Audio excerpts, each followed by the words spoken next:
ना साखरेचा पाक ना खवा तरीही सहज करता येतील असे नारळाचे अप्रतिम लाडू. 2 टेबलस्पून साजूक तूप गरम करायचं. 1 वाटी दूध मिक्स करायचं. दूध आणि तूप एकत्र केलं की गॅस बंद करायचा आणि 1.5 वाटी मिल्क पावडर. गुठळी राहू न देता ती त्याच्यात मिक्स करायची. 2 टेबलस्पून दुधात भिजवलेलं केशर आणि थोडीशी वेलची पावडर घालून एकत्र करायचं. गॅस पुन्हा सुरू करून त्याच्यामध्ये 1 वाटी साखर घालायची आणि ती विरघळू द्यायची. आता रेसिपीतला एक महत्त्वाचा पदार्थ 2 वाट्या डेसिकेटेड कोकोनट.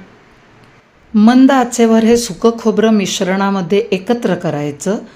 सतत ढवळत त्याला शिजू द्यायचं. एक 10 ते 15 मिनटात ते असं आळायला लागतं.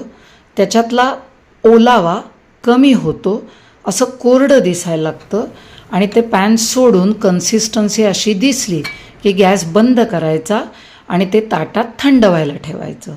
त्याचा असा गोळा तयार झाला हाताला न चिकटता, म्हणजे मिश्रण परफेक्ट. हाताला तूप लावून हव्या त्या आकाराचे लाडू करून घ्यायचे आणि डेसिकेटेड कोकोनटमध्ये घोळवून घ्यायचे. म्हणजे दिसतातही सुंदर आणि टेक्स्चरही डोळ्यांना छान वाटतं. असे रसदार लाडू नक्की ट्राय करा.